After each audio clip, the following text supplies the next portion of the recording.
Eu fiquei olhando para as calças e falei, o que eu vou fazer com elas? Na verdade, eu acho que esse é um projeto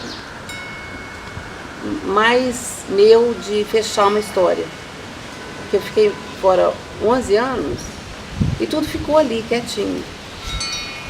Agora chegou a hora de desfazer do lugar, de desfazer do espaço, e eu fiquei olhando para as calças e falei, o que eu vou fazer com elas?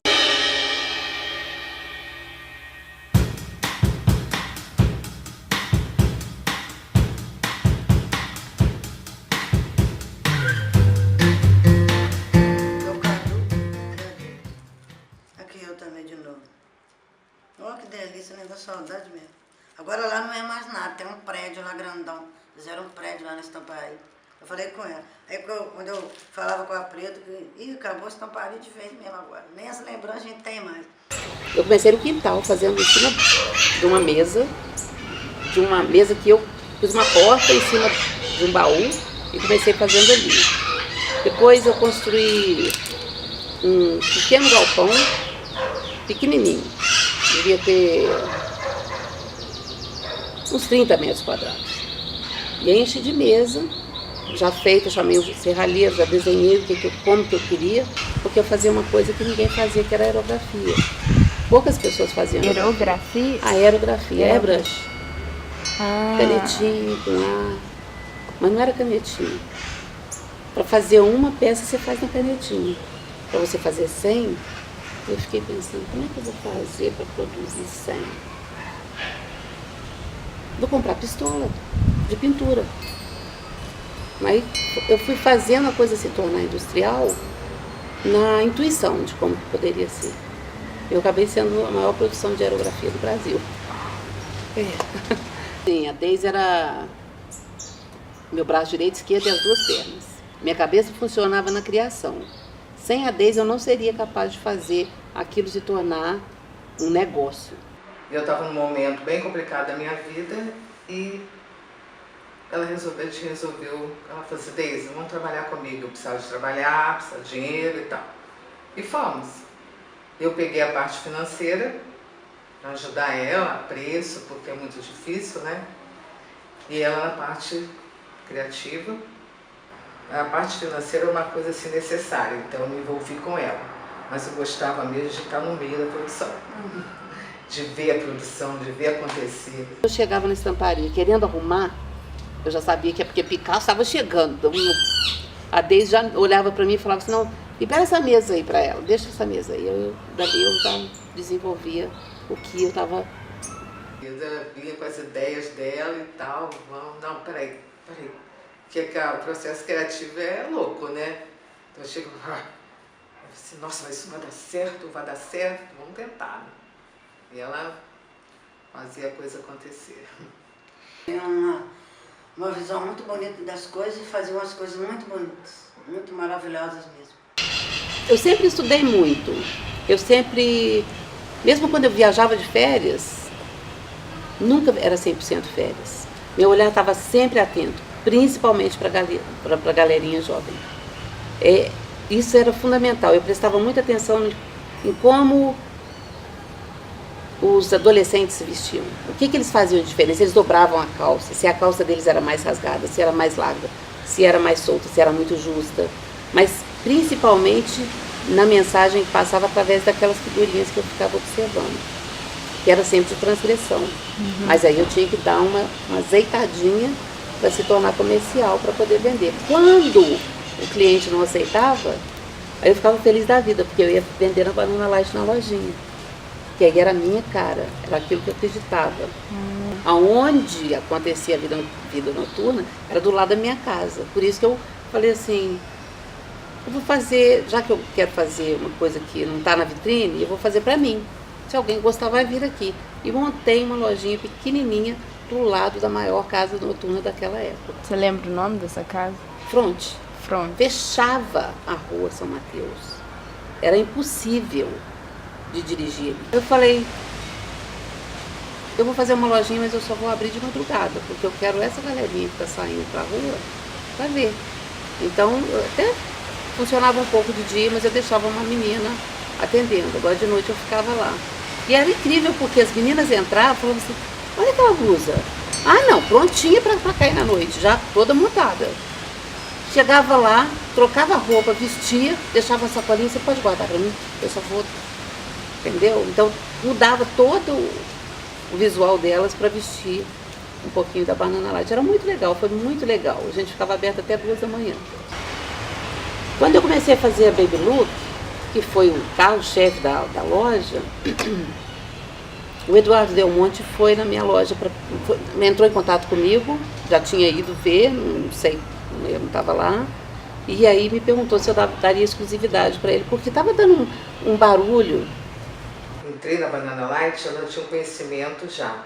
Ela já tinha alguns clientes, Rio, né? São Paulo, a Eda já tinha algumas pessoas. A gente depois que a coisa foi crescendo. Pois eu abri, mas sem exclusividade.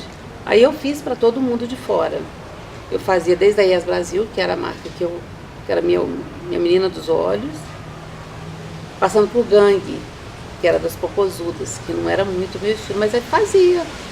E dava certo, e aí começou cada vez maior, mais gente procurando. O que aqui de fora?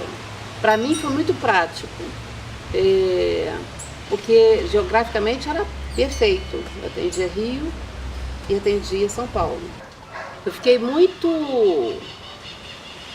orgulhosa quando eu vi o Luciano Huck na capa da Vogue Casa, com uma camisa minha. Eu achei aquilo o máximo.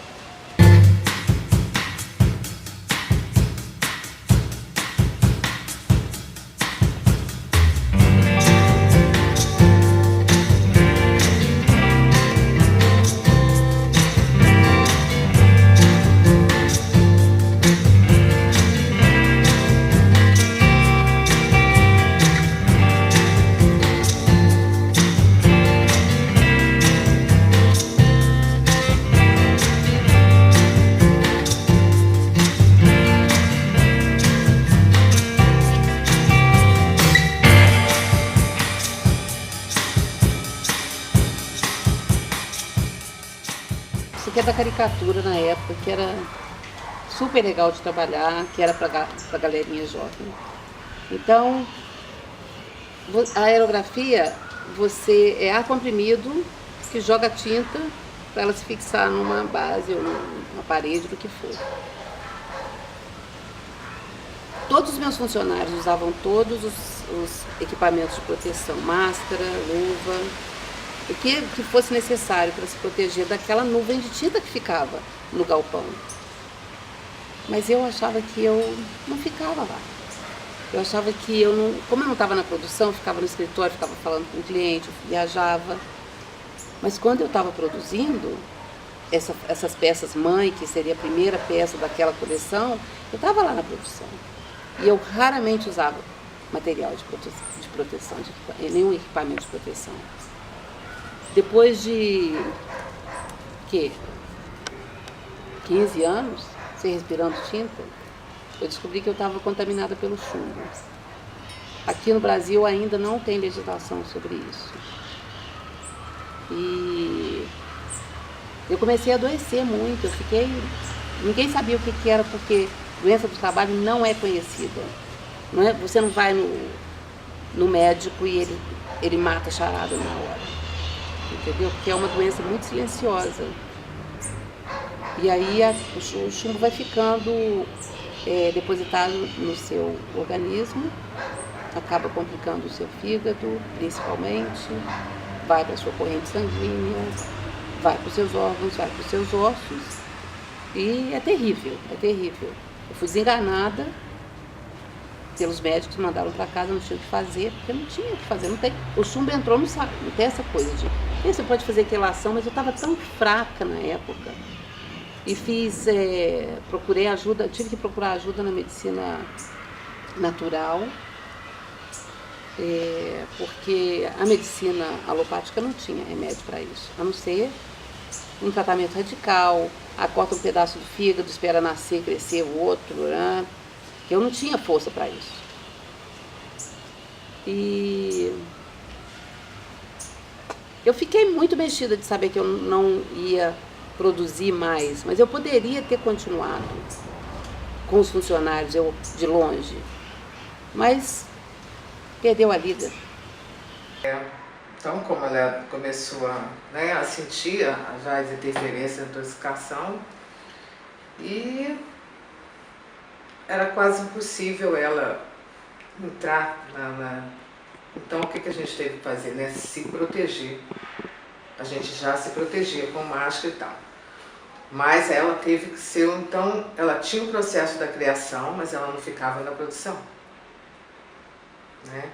Ela começou a fazer um tratamento de intoxicação, todo um processo, mas ela, dentro de produção, a gente, quer dizer, ela evitava o máximo que ela pudesse. Né? Então eu já interferia mais, já ia mais na produção, para ver como é que estava, né? Ela ia, mas enquanto a coisa não estava acontecendo. As grandes empresas, elas reduziram a sua produção muito, muito. Então a coisa começou a apertar para nós, porque o jeans era a nossa grande sacada assim, de pintura, né? Então aquilo reduziu muito. E com esse processo da Ieda, né, a coisa foi acontecendo e tal. E olha, é tão difícil falar de fim com relação a alguma coisa, porque vem várias interferências aí, né? Interferência pessoal, né? Teve uma questão com os meninos que trabalhavam, e interferência, né? Questão do país mesmo, que foi só, né? A coisa foi, a gente viu o que está vivendo hoje aí. Então a coisa é gradativo, é um processo gradativo e assim, é um final que não teve um final, a coisa foi lindo. Tenho muita saudade, era muito bom. É isso. Sempre as lembranças da gente é muito bom. Eu acho que uma coisa assim, a gente concluiu, a gente fez, né? A gente estava ali, né? Tem a mão de cada um, né? E aí você passa também na sua mente o processo que aquilo ali foi, né? Que a pessoa está ali vestindo o processo que aquele teve até chegar ali, né? Eu acho bacana isso. Ela já cresceu bem, mas a gente ajudava ela para dar tudo certo, porque a gente gostava muito dela, ela era muito amiga da gente, sempre muito prestativa, não tinha confusão, não tinha briga, todo mundo era igual, tranquilo, entendeu? Ficava quase muito sujo, mas era muito bom, era muito feliz. Uma sintonia, uma harmonia, a gente estava no mesmo processo, vamos lá, né? Eu acho que existiu ali afinidade, afetividade, tudo, liberdade. Então, eu acho que valeu a pena. Eu fiz a história acontecer da forma que deu. Juiz de Fora foi muito rica a minha vida aqui, no sentido de aprendizado, de experimentação, que eu acho que todo mundo tem que experimentar, e essa ideia que eu quero fazer com essas calças são do acervo da Banana Live.